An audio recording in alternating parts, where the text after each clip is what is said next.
Direction à présent une île plus grande que la France. Madagascar compte l'une des populations parmi les plus pauvres de la planète. Et pourtant, on y trouve le plus grand gisement de saphir au monde. C'est aussi de là que vient la célèbre vanille Bourbon. Depuis quelques années, on y produit même du caviar en passe d'être reconnu par les plus grands chefs étoilés. Ces cadeaux de la nature, des entrepreneurs ont décidé de les mettre en valeur. Les trésors de Madagascar, c'est un reportage découverte signé Bertrand Aguirre et Rémi Cadoret. Bonjour.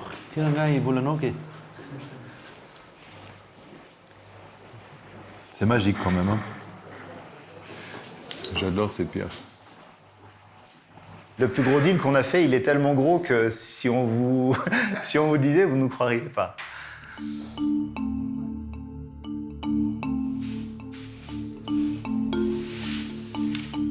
C'est une île au trésor, une fois et demie plus grande que la France. Une terre promise où sommeille le plus grand gisement de saphir au monde. Alors là, on arrive à Ilakak. Ilakak, la capitale du saphir. À Madagascar, Aurélien et Pépi sont à la recherche des pierres les plus précieuses. Et la concurrence est sans merci. Tu vois ? Donc quand on a une info d'une très bonne production, alors on se rend sur place. Uniques au monde, leurs ateliers créent des bijoux de A à Z. Dans les collines luxuriantes du nord de l'île, Serge poursuit une vision. C'est une très très belle plantation. Regarde ça là, ça c'est chouette.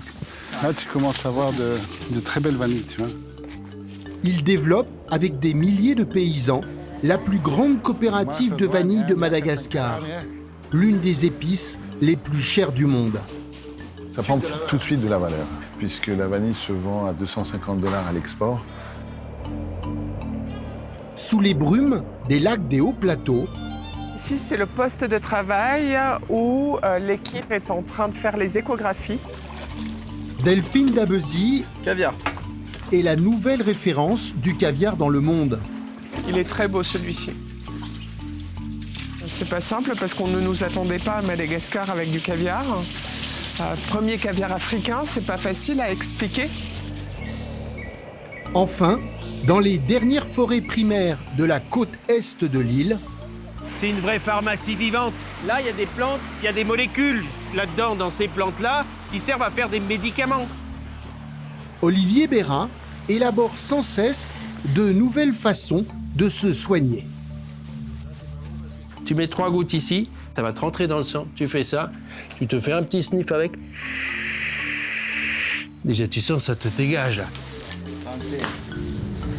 Pendant des semaines, nous avons suivi ces aventuriers amoureux de Madagascar.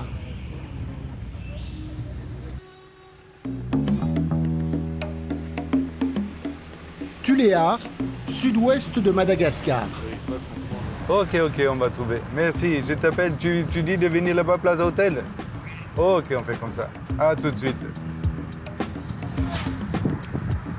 Tu vois les Plaza Hotel, les chauffeurs? Plaza Hotel. Donc là, on va d'abord à Tuléarville, parce qu'on a eu l'info qu'il y avait 2 pierres qui étaient là en ville. À mon avis, ils cherchent un endroit plutôt un peu discret où on peut regarder ça, parce qu'ils ne veulent pas montrer ce qu'ils ont dans leur poche.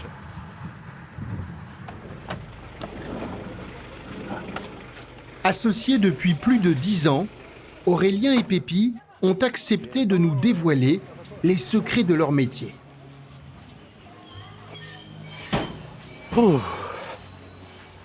Dans cet hôtel, à l'abri des regards, ils ont rendez-vous avec plusieurs mineurs qui affirment avoir trouvé de très belles pierres. Salam Abi, bonjour. Salam Daoulé. Bonjour. Bonjour. Bonjour. Salam Daoulé. Salam. Salam. Salam. Salam. Discrètement, ils sortent des saphirs bruts, bleus, de la plus belle qualité. Au fil des années, Aurélien et Pépi ont appris à expertiser les pierres brutes en quelques secondes. Les arnaques sont fréquentes. Ça? Tranquille. Et ça pèse combien 1,5 g? 1,5 g, ouais. On a balance. Attends, on va sortir la balance. C'est quoi les prix pour ça et Radou? Au-dessus, il y a 1,5 g. La négociation commence en malgache, Il se fait gramme. que les deux hommes parlent couramment. 400. Il y a des prix en bas de 200? 7 carats 60. 300, patron. Hein? 300. La pierre, dès qu'on la pose, elle est bleue, donc ça, c'est une belle couleur. L'axe optique de la pierre, ça serait là. Donc il faudrait l'orienter, la tailler dans ce sens. Et je pense que ça va faire une pierre, pas bleu royal, mais ce qu'on appelle les Cornflower blue. Cornflower blue de 3 carats. 3 carats. J'aime bien, hein, moi, la couleur, elle est magnifique. Hein. Elle est magnifique. Faut l'acheter.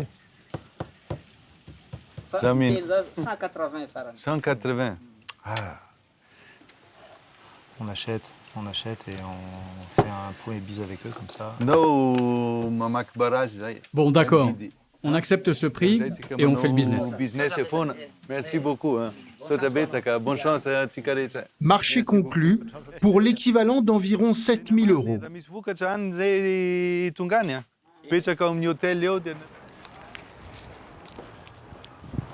De retour dans la capitale malgache, les joailliers ont troqué leurs t-shirts pour des chemises blanches.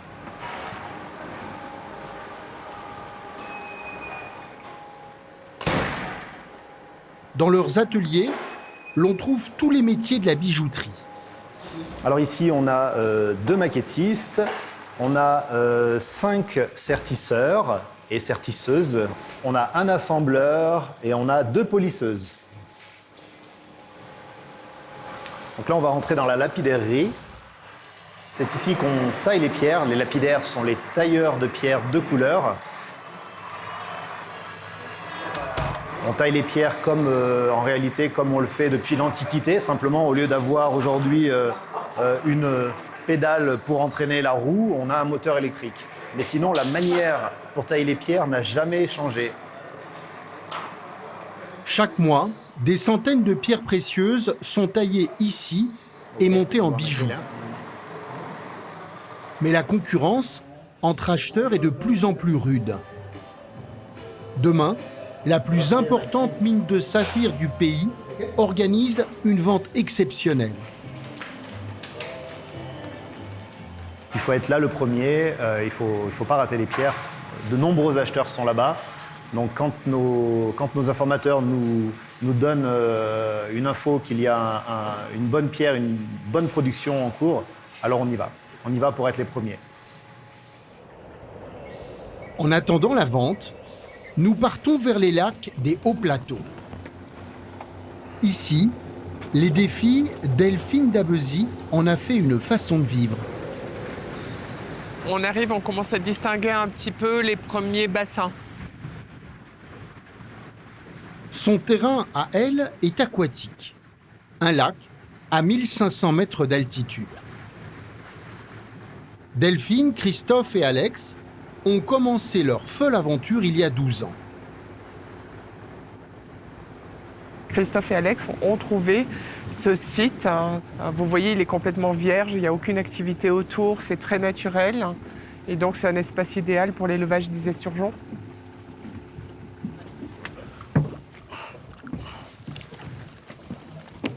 Il fait bon, là.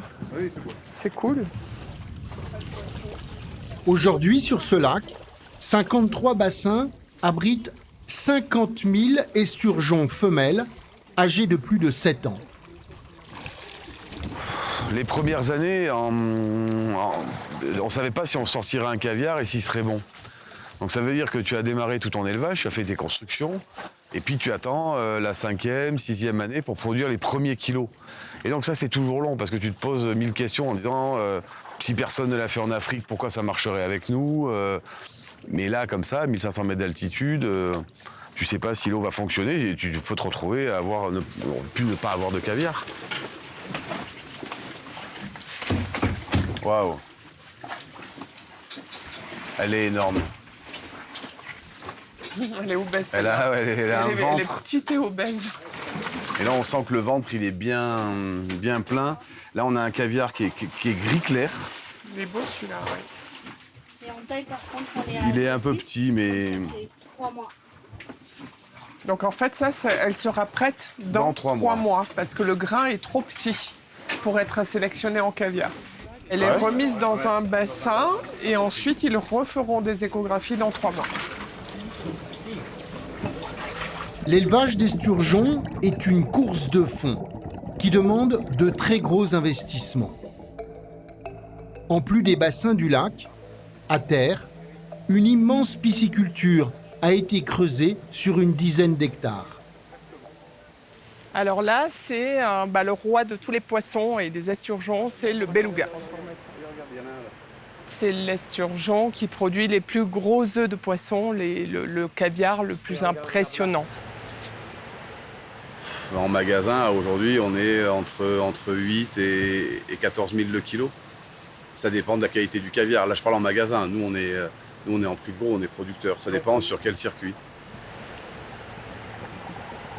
En moyenne, une femelle beluga âgée de 50 ans produira jusqu'à 15 kg de caviar, une valeur d'environ 150 000 €. Il faut donc surveiller le site 24 heures sur 24. Pour cela, 60 agents se relaient. On a la trentaine, une quarantaine de caméras qui basculent sur le site et qui surveillent en fait toutes les zones, plus toutes les barrières électriques, plus tous les chiens. On est très vigilants depuis le début, puisque effectivement tout notre trésor est dans l'eau. Ça fait peut-être 120 tonnes de caviar. Un pactole 100% malgache, car tous les poissons de la ferme sont nés ici.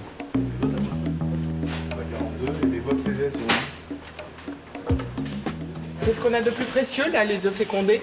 C'est ce qui a été si difficile à mettre en place au départ et puis qu'on a perdu 5 fois pour des montants très élevés. Donc en fait, les œufs c'est très fragile, ce sont des tout petits bébés. Donc effectivement, on est très vigilant, on touche à rien et on rentre très peu nombreux à l'intérieur. Pour la première fois, Delphine autorise une caméra à entrer dans l'écloserie. Et là, on a tous les bébés 2023. Donc là, ils nourrissent les bébés poissons et en fait, c'est un petit peu comme un bébé humain, c'est toutes les 2 heures. Et quand on est en période d'écloserie, en fait, c'est un travail qui est jour et nuit. Donc chaque bassin, il y en a à peu près 4 à 5 000. Pendant près de 15 ans, Delphine, Christophe et Alex ont investi tout leur argent dans le projet. Ouais, ça met un petit choc quand même, hein, avec les années. Quand tu dis que tu vas faire du caviar à Madagascar, l'intérêt c'est que tu as fait rire tout le monde, gratuitement. Ça, pour le coup, les gens ont bien ri et c'était normal. Hein.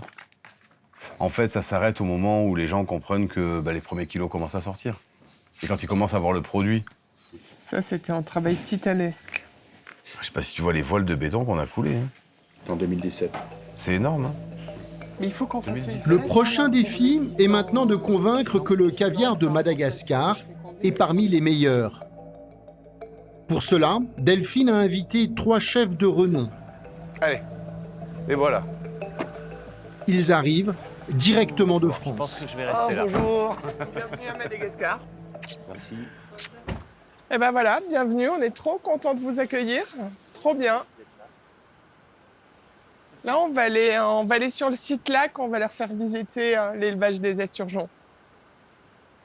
Leur verdict sera déterminant pour l'avenir de la ferme.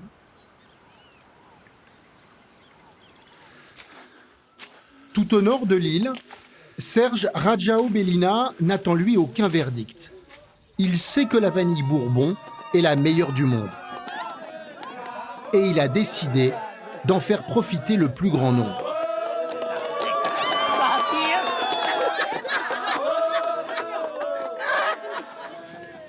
Vous avez beaucoup de vanille ? 6 tonnes. 6 tonnes? Mon Dieu. So, des mandingues, les filles comme moi, là. Et je suis fier parce que, comme je disais, on a démarré avec 5 kilos, même pas. Et on arrive avec des volumes qui dépassent tout entendement. Il y a 13 ans, Serge Radjaobelina a créé la plus grande coopérative de production de vanille du monde.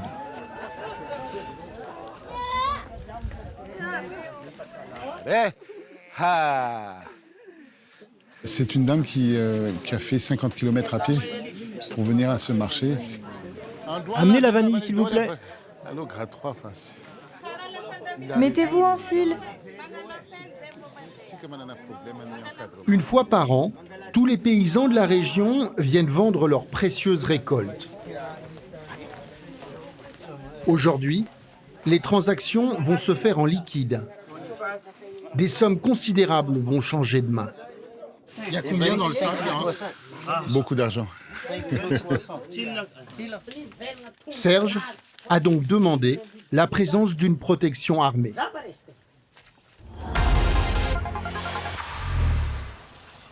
Dans un instant, Aurélien et Pépi vont se rendre dans une région très particulière de Madagascar, celle des plus grands gisements de saphir au monde.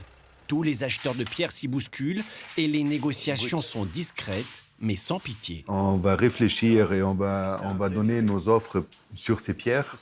Et on va les donner sous pli fermé à Guillaume. Et puis on va partir pour ne pas montrer nos têtes parce qu'on veut éviter la surenchère. Quant à Delphine, elle va recevoir 3 grands chefs étoilés ou meilleurs ouvriers de France, venus spécialement pour goûter ces différents caviars et peut-être les mettre à leur carte. Ça va, il est très bon. C'est rond et riche. C'est rond, c'est riche.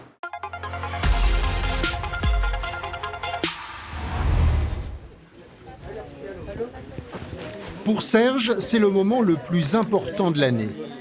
La vanille de Madagascar est la plus recherchée au monde et plusieurs sociétés internationales espèrent également acheter les gousses les plus parfumées. Ah ouais, superbe. Alors, la vanille est bonne ou... C'est très bonne vanille. En fait, voilà, c'est cristallisé. Donc, il y a le taux de vanille qui sort du gousse. Donc, ce sont de la vanille qui mature. Photo, hein.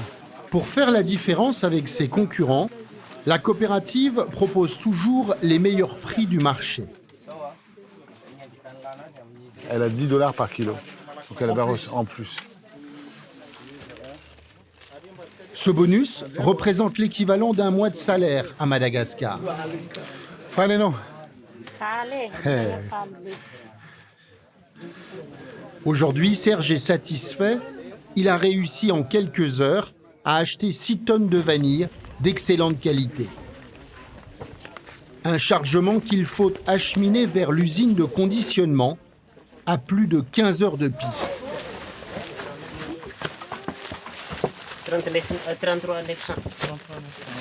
Ok. Un trésor estimé à 1 500 000 €, de quoi susciter bien des convoitises. Bon courage.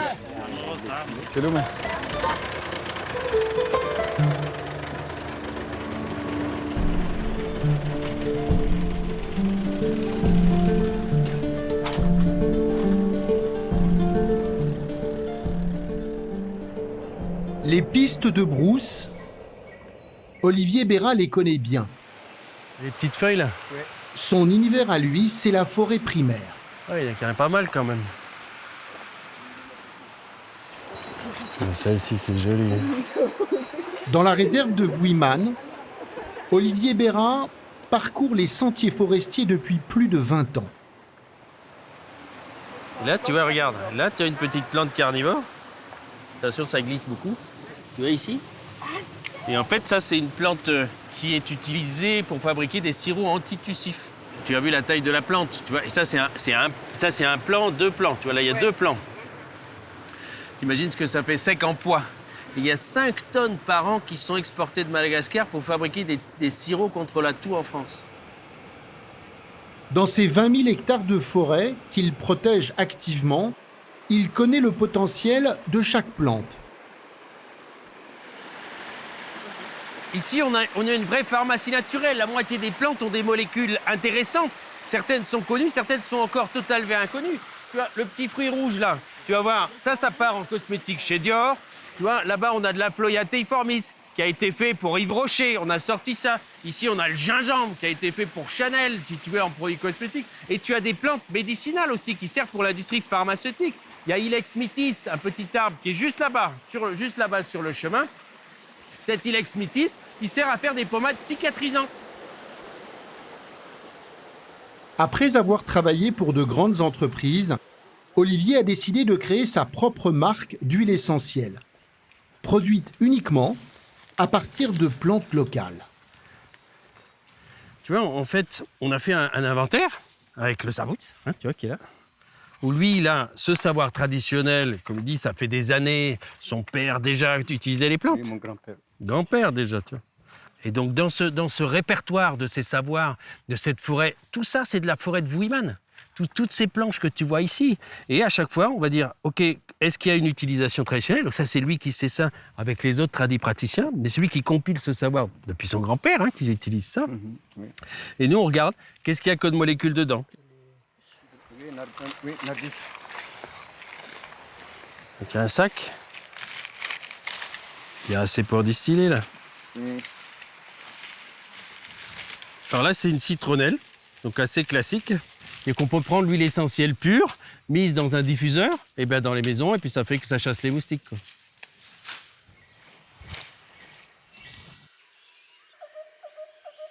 Aujourd'hui, plusieurs plantes vont être testées dans le labo de Brousse, uniquement accessible à pied. Ici, c'est le test de distillation des plantes avant de les produire en grande quantité. Produire des huiles essentielles, c'est un peu comme produire des médicaments. Chaque plante possède des principes actifs susceptibles de guérir des maladies. Une fois l'huile extraite grâce à un alambic, Passe-moi les complexes là, les 4, oui. elle est conditionnée, prête à la vente.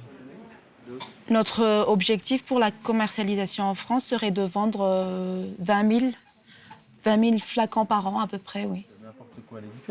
Pour atteindre cet objectif, Olivier compte en particulier sur une huile très demandée depuis la pandémie de la Covid. Tu vois, on a le Ravinsar qui est un antiviral. Et Dieu sait que c'est un problème à l'heure actuelle, je veux dire, tu vois, en France, enfin, partout dans le monde, tu vois. Et là, on sait qu'il y a plein d'études scientifiques, donc il y a une molécule qui va être antivirale. Donc il y a les études scientifiques qui le montrent, et les ventes ont explosé. Et nous, on le produit ici, on a planté en 2004 les premiers arbres. Tu vois, et les paysans, ils sont demandeurs. Donc ça, on a notre superstar. Mais produire rapidement des milliers de flacons va être un sacré défi pour la petite équipe.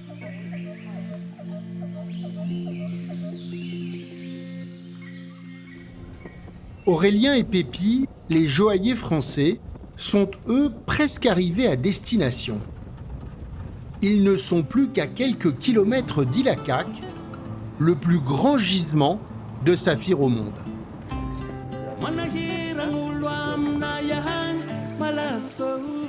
Ici, tout le monde creuse, tente sa chance, pour peut-être trouver la pierre qui fera leur fortune.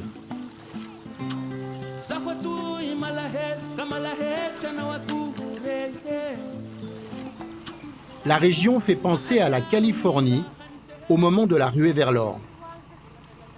Alors là, on arrive à Ilakak. Ilakak, la capitale du saphir. La ville ne vit que de ça.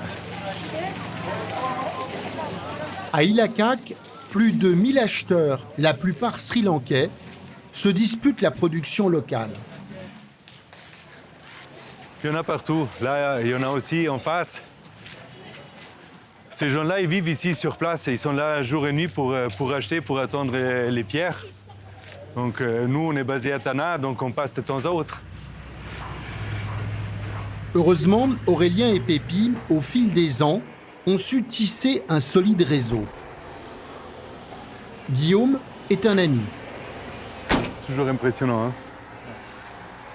Il a repris il y a peu l'exploitation familiale, la plus grande mine mécanisée de saphir du pays. Là, on voit le filon. En fait, il s'est séparé en deux et il s'est rejoint à ce niveau-là. Et c'est ce qu'on a lavé il y a 2 jours. Et donc, vous verrez la production qu'on a produite après. Elle est bonne? Elle est bonne. On est plutôt satisfait. Des entrailles de ces terres sont sortis des centaines de saphirs de toutes les couleurs et de toutes les tailles. La vente débute dans l'après-midi et la lutte sera sans merci. La plupart des acheteurs sont sri-lankais.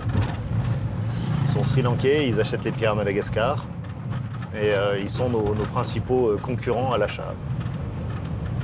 C'est une concurrence dure? C'est une concurrence très dure, très dure. Et quand ils vont nous voir arriver, là, en fait, ils vont être fâchés qu'on soit là et ils vont donner des prix très élevés pour nous passer l'envie de rester ici longtemps. La vente a lieu dans cette maison aux allures de forteresse. Pour y entrer, il faut montrer patte blanche.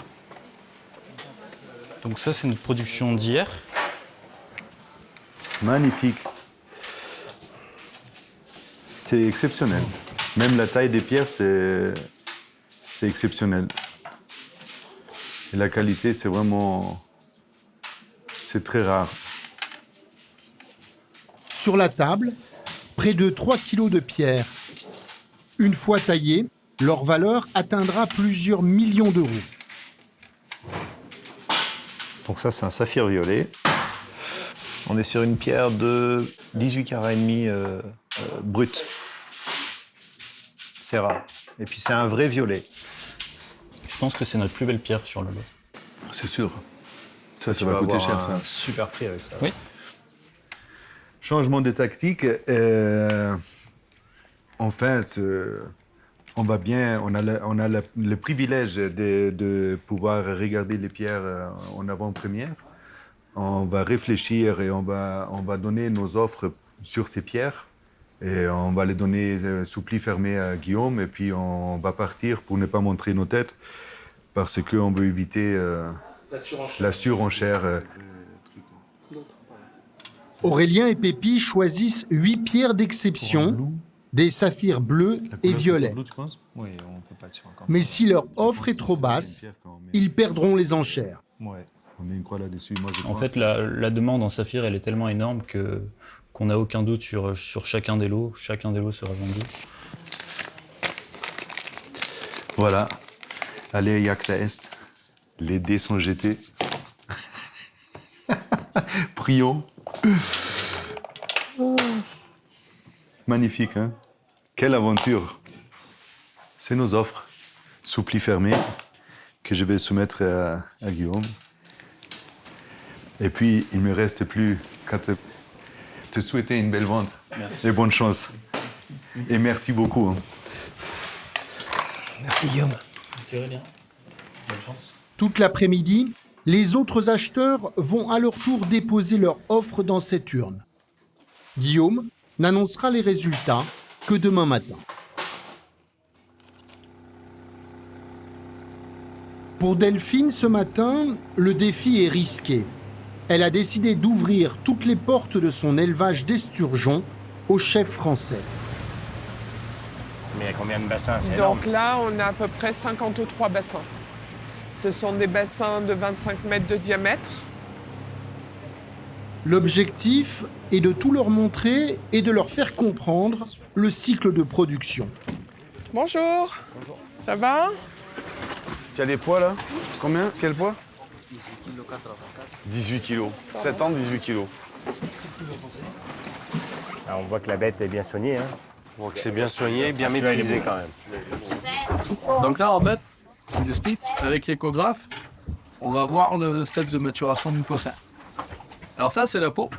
Donc vous voyez, la peau fait quand même 2 cm. C'est quand même assez épais. Et tous les petits points blancs qu'on voit, c'est sur des œufs. À moins de 3 mm, les œufs sont trop petits pour être vendus. 7, 8, 9, 10. Donc là, on est sur 3 mm. Là, c'est très ferme, très souple, donc ça, c'est bon. Caviar. Merci. Je trouve que ça sent légèrement le poisson, mais derrière, on a un grain qui est très intéressant. Le gras est bien maîtrisé, là. On n'a pas tant que ça. On l'a, mais comme s'il assaisonnait, quoi. Il y a du gras dans l'œuf. C'est top. Je crois qu'ils sont très surpris. Ils sont surpris parce qu'ils ne s'attendaient pas à trouver un tel élevage à Madagascar. Première étape réussie. Je suis impressionnée par la propreté des odeurs, tout ça. C'est surtout la qualité du travail qu'ils font.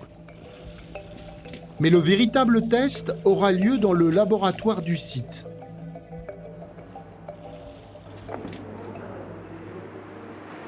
Bonjour, ça va? Ils sont beaux, hein? Donc vraiment, chaque poisson est numéroté, tracé, et on est capable de tout retrouver. Les œufs d'une demi-douzaine d'espèces d'esturgeons sont ici lavés, triés et goûtés. On a fait une surprise, en fait. On a mis en production 2 espèces qu'ils n'ont jamais vues, qui n'ont jamais goûté et qui sont rarissimes, voire même uniques au monde. Notamment un caviar d'origine iranienne. Sa couleur est argentée.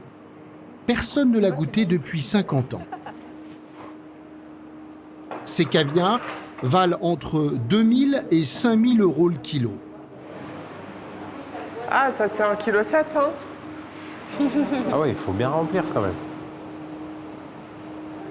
Là, l'idée, c'est de choisir vos caviars pour votre plat. Et moi, je verrais bien ça avec un crustacé. Ça va, il est très bon. C'est rond et riche. C'est rond, ouais. C'est riche.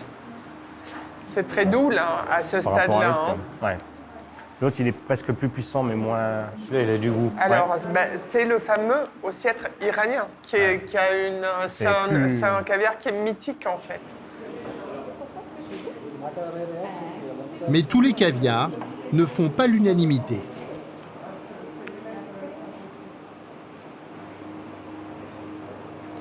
Moi, ça me plaît pas. Oui, c'est ça. C'est la taille du grain.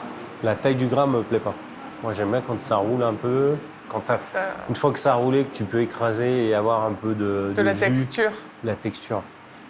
Là, quand je le goûte, j'ai... Ce matin, une toute petite frayeur, un petit doute, quand le chef David Tissot a goûté donc le Nudiventris, qui produit le caviar Chipova, c'était pas à son goût. Les chefs, ils ont chacun en tête leur cuisine, leurs envies. Et là, clairement, le petit grain Chipova n'a pas plu au chef David Tissot. Parfait. L'ultime épreuve aura lieu en cuisine. C'est là que les chefs valideront ou non les caviars de Madagascar.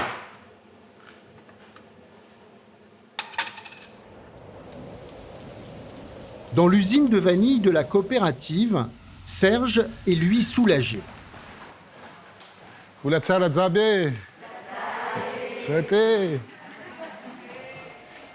Son camion vient de décharger sa précieuse cargaison. Sur les tables, 6 tonnes de gousses de vanille Bourbon sont triées par taille et par qualité. La gourmet, c'est le top. Alors c'est pour essentiellement les cuisiniers, les pâtissiers. C'est le type de vanille qui est recherché, que vous retrouvez en tube. Hein. Une fois triée, l'épice la plus chère de Madagascar est affinée sur place pendant plusieurs mois. Ouais. Donc, la finale, c'est tout le process de bonification, en fait. Hein. Vous pouvez sentir déjà, lorsqu'on fait le séchage au soleil, hein, Donc on les met dans soit des caissons comme ça, ou soit dans des caisses métalliques pour que la bonification se passe. Ça peut durer 2 à 3 mois. C'est très complexe. C'est un travail qui est passionnant parce que justement, on recherche tous ces arômes, toutes ces qualités sur une arôme qui est la plus belle et la plus recherchée dans le monde. Ah, ça prend tout de suite de la valeur, en effet, puisque la vanille se vend à 250 $ à l'export. Et donc c'est sûr que c'est beaucoup de millions de dollars. Grâce à ces prix, aujourd'hui le chiffre d'affaires de la coopérative s'élève à près de 40 millions d'euros par an. En 13 ans, Serge a réussi à regrouper 7000 paysans producteurs qui sont tous devenus actionnaires. Ils sont fiers d'être propriétaires d'une société. Beaucoup d'entre eux, quand ils arrivent ici, ils disent « ça, c'est à moi, ça ». Et donc ça c'est déjà... le fait d'avoir tout ça, il y a une sorte de solidarité, d'un engagement d'aller dans la réussite. Pour maintenir cet engagement, Serge redistribue pour chaque récolte une partie des bénéfices à chacun des 7000 paysans. Mais cette année, un imprévu va venir perturber cette règle d'or. Un cyclone menace le nord de l'île et toutes les routes de montagne sont inondées. Il faut bloquer un piscine. La route pour Ampisikine est impraticable. On va essayer de prendre l'hélicoptère, mais on doit survoler les montagnes et c'est dangereux. Je te tiens au courant. Les montagnes, je te tiens au courant. Hein. OK? Des centaines de paysans attendent Serge pour recevoir leur part des bénéfices. Ah là là. Mais à l'aérodrome, la situation météo ne fait qu'empirer. Ah non, ça, c'est pas parfait du tout, ça. Nord comme à l'est, c'est la merde. Hein? Mais dis-le que c'est la merde. Oui, c'est la merde. Voilà. Avions et hélicoptères sont cloués au sol. Serge n'a pas le choix. Il doit trouver un autre moyen de locomotion.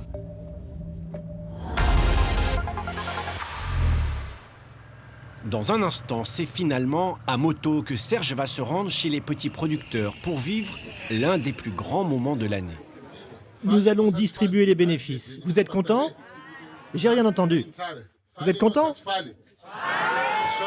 Ah, merci. Quant à Delphine et son caviar, elle va devoir passer une dernière épreuve, celle des plats cuisinés, pour être certain que le caviar de Madagascar a bien sa place sur les plus grandes tables.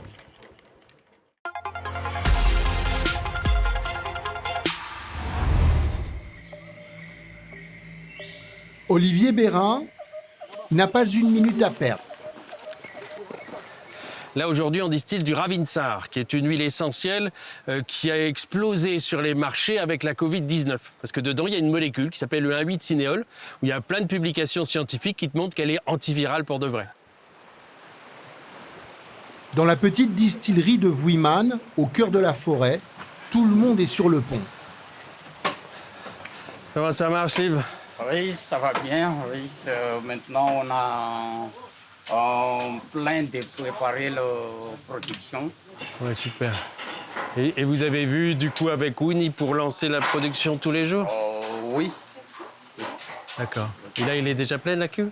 Non, pas encore. D'accord, ok. Super. Pour approvisionner les revendeurs en France, Olivier veut produire en un an 10 000 flacons d'huile de Ravinsar.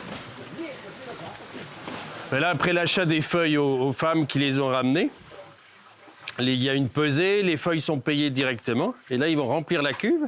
Allons-y.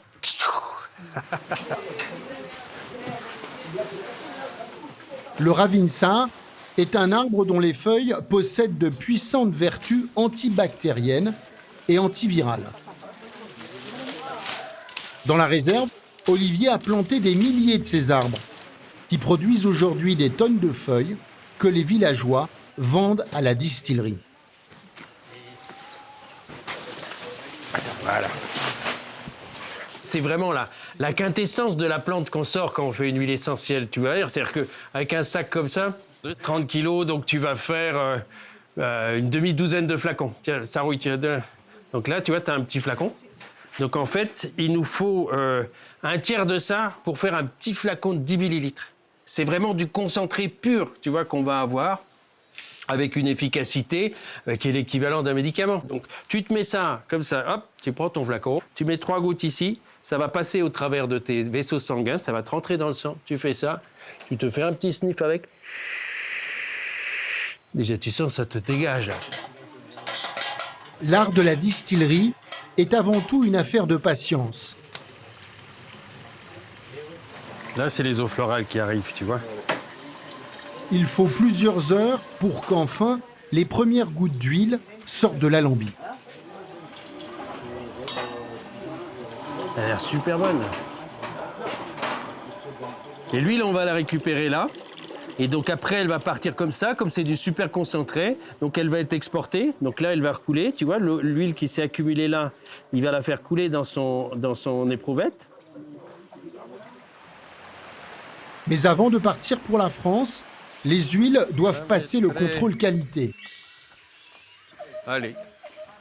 On va aller voir le laboratoire maintenant. Où est-ce qu'on en est? Manawan. Ici, Ravinsa, Saro, gingembre bleu. Chaque essence peut être conditionnée pure ou assemblée. C'est pas parce qu'on est dans la brousse, on doit être capable de faire notre laboratoire ici pour valoriser les plantes, tout en respectant les normes internationales. Le prix de vente de chaque flacon a été fixé à environ 10 €. Mais la concurrence sur le marché des huiles essentielles est de plus en plus forte.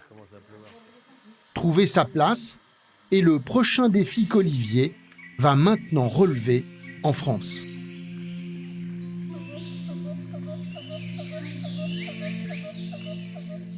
Pour Aurélien et Pépi, c'est l'heure du dénouement. Dans les mines de saphir, ils vont enfin connaître le résultat de leurs enchères. Ah. Entrez. Merci.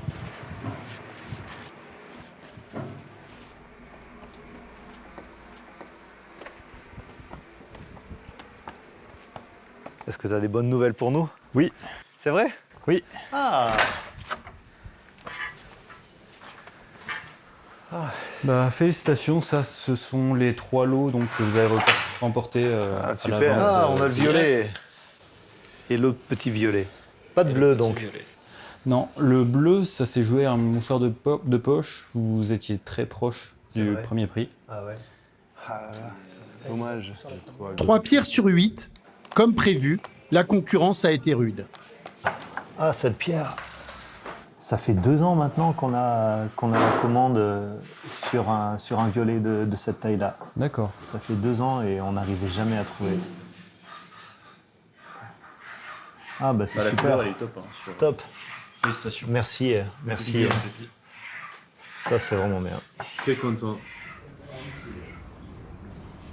Les pierres brutes en poche, les joailliers vont maintenant se mettre au travail.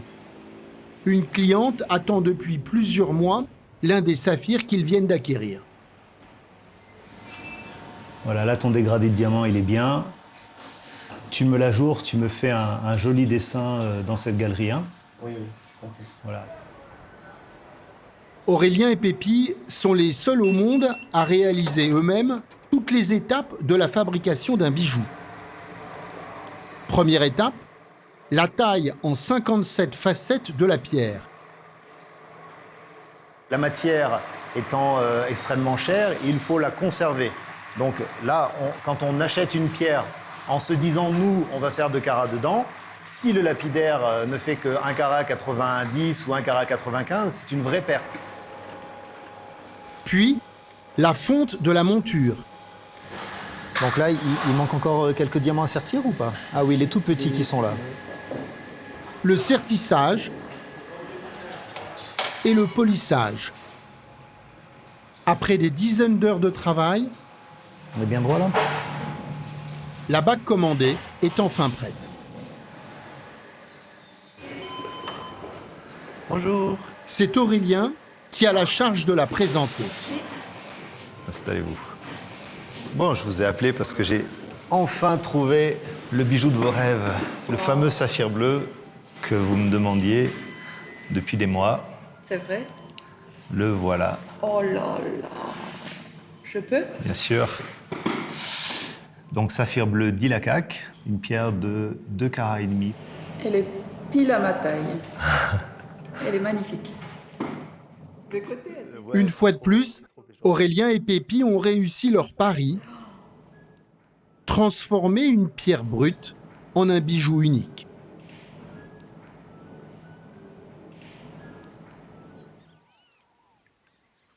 Delphine Dabezy, elle, devra attendre encore quelques minutes. Dans sa cuisine, Johan Chapuis, chef étoilé, Naïs Pirolet, étoile montante de la gastronomie, et David Tissot, Bocuse d'Or 2021, vont, à tour de rôle, créer un plat autour d'un caviar malgache. Moi, je veux bien un peu de caviar tout de suite. Ça, on va pouvoir les enlever. Si les recettes sont réussies, ils adopteront dans leur restaurant ces caviars venus d'Afrique. Ouais, je vais faire des petites ravioles. Voilà. Et là, je rajoute juste du caviar. L'idée, c'est d'avoir quelque chose d'assez frais, légèrement sucré et acidulé. Et quand on va venir croquer et à récupérer à l'intérieur juste le caviar comme ça, on le laisse nature. On va vraiment avoir un mélange de toutes ces saveurs et c'est assez intéressant. Ravioles au caviar iranien ou tartare de crevettes au beurre de caviar. Donc le beurre, il faut qu'il soit bien pommade. Et là, je vais écraser le grain. J'ai mis un petit peu de poivre. Et soit on le mange à température ambiante, ou alors on peut le laisser à plat, le laisser prendre, puis après l'emporter pour faire des choses plus jolies. Mais c'est gustativement où c'est très intéressant. Naïs, elle, assemble une entrée à base de betterave. On l'a adapté aux produits d'ici aussi. Les betteraves, elles n'ont pas tout à fait le même goût. Le caviar, il n'a pas le même goût non plus. Donc on a rééquilibré tout pour que ce soit sur mesure. Et là, vos importations. Ce qui est bien, c'est que les trois chefs, finalement, ils ont eu des goûts différents. Et ils ont choisi chacun un caviar qui correspond à leur personnalité et leur cuisine, à leur goût, avec la salinité qui correspond à leurs besoins, l'affinage qui correspond à leurs besoins. Et là, clairement, ils ont exprimé leur talent qui est absolument incroyable. Après 13 ans d'efforts, Delphine peut savourer ce moment. Moi, je trouve qu'il est très complexe. Il est très. Et tu vas voir affiné. Et le caviar, Une nouvelle appellation de caviar vient d'être homologuée. Merci d'être venu jusqu'à Madagascar.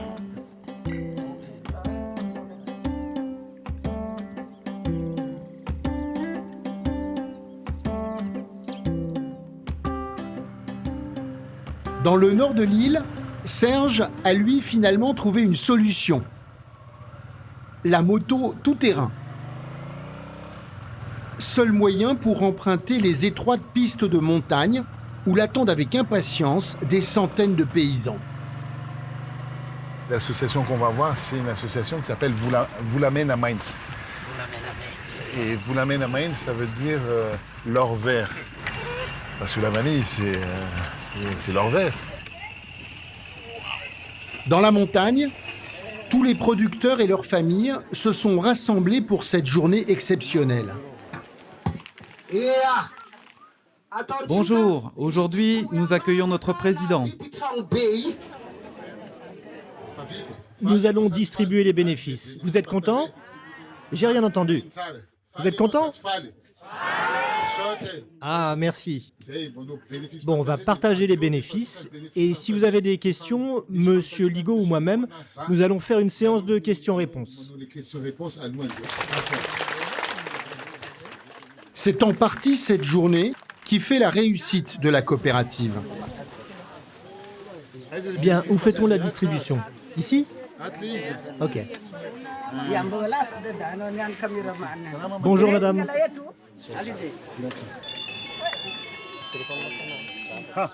Ah, le virement a bien été effectué. Vérifiez bien le montant. Et on lui transmet directement sur son téléphone et elle reçoit un message comme quoi elle a bien reçu son argent. Donc elle signe les papiers administratifs puisqu'on doit tracer tout cet argent. Et là, donc, elle repart avec son petit bénéfice et on fait ça pour l'ensemble des producteurs. Les 283 producteurs de la région vont tous recevoir une partie des bénéfices, sans exception.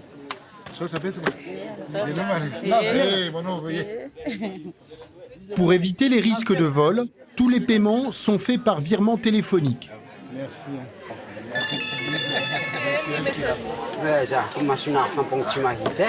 On va t'aider. Il dit, moi je n'ai pas mes lunettes, donc il faut m'aider à regarder si vous n'avez pas triché avec moi. Oui, merci beaucoup. Non, merci. Vous avez dit les signatures, hein, Monsieur le Président. Eisen Karapanou. Personnellement, j'ai un pincement au cœur et tous les matins quand je me lève, ce pincement au cœur, je le sens parce que je sais qu'on va faire la différence avec plus de 7000 paysans qui font de la vanille. Dans l'un des pays les plus pauvres du monde, Serge a réussi son rêve. Créer une entreprise qui redistribue ses richesses.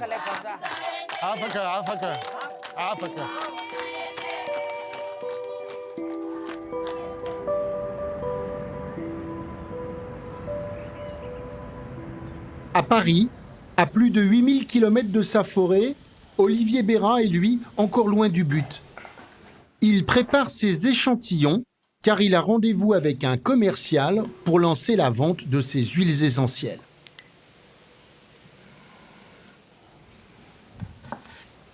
Eh bien, bienvenue, mon ami. Oui, salut Olivier. Assieds-toi. Allez, merci. Bah là, j'ai imprimé les présentoirs qu'on a discutés avec les messages, tu vois. Donc, si tu veux, on va voir ce qu'ils te répondent. Tu penses vraiment que les arguments environnementalistes qu'on a, de dire on replante un arbre pour chaque flacon planté, ça, tu penses que les pharmaciens ils vont jouer le jeu? C'est ce qu'on va voir, parce que en gros, jusqu'à maintenant, il y a une offre qui est proposée, puisqu'il y a plein d'huiles essentielles au jour d'aujourd'hui. Ouais. Sauf que là, il se trouve que ton huile essentielle, elle est particulièrement pure, que c'est presque une production d'huile rare. Allez, on y va. Je prends tout ça, et hop. La stratégie de vente s'appuie sur le réseau des pharmaciens. Vous démarrez avec combien de commerciaux? Là, 5. 5? Oui. 5, puis après on verra. Alors, on va aller voir ça. Bonjour, bonjour. Bonjour. Vous, le Ravinsar, ça vous dit quelque chose? Tout à fait. On en a énormément délivré pendant la période du Covid. Ah oui? Oui. Il y avait une vraie connaissance des gens? Alors, ou c'est vous qui une vraie proposez? demande, oui, parce qu'il y a beaucoup de gens qui s'intéressent maintenant de plus en plus à la naturopathie. Donc oui, et en effet, nous aussi, on l'a proposé aux patients qui cherchaient des alternatives pour pouvoir se protéger contre la Covid. Génial. Montrez le flacon. Tiens, voilà. Hop. Voilà. Ça, c'est les mélanges. Donc, est-ce que ça, vous pensez que c'est quelque chose qui est porteur aussi, d'avoir des choses souvent qui soient plutôt calmants, ou plutôt dynamisants, ou plutôt antibactériens? Si le pharmacien conseille le produit, et si le patient a confiance en son pharmacien, il suivra son pharmacien. Génial. Tu veux montrer les... Oui, on a alors. un prototype pour sur lequel l'instant, on c'est travaille. vraiment le prototype sur lequel on est en train de travailler, qui est le présentoir. Oui. Donc il y aura dessus 2 types d'huiles essentielles, des huiles essentielles pures, dont Ravinsar. Mais oui, ça pourrait marcher. Eh ben, c'est génial. Vous viendrez avec nous à Madagascar après? Avec grand plaisir. Merci beaucoup. Mais je vous en prie. Et alors, prochain voyage à Madagascar. Oui, on vous amènera. Allez, au revoir. Au revoir. Allons-y. Bon, bah écoute, ouais, c'est bien. Si Ouais, ça... pas mal. Comme tu dis, s'ils sont Pas tous mal, comme ça... Premier rendez-vous prometteur. L'aventure des huiles essentielles de Vuiman est lancée. Pour Aurélien et Pépi, C'est une pierre qui va nous occuper 2 mois. Et peut-être 3 jours pour tout vendre. Delphine. Ça, c'est très très bon. Alors attends, moi je n'ai pas encore goûté ça. Olivier. Bah, ça, c'est de la magie. Et Serge. Je confirme. L'immense île de Madagascar aura tenu toutes ses promesses.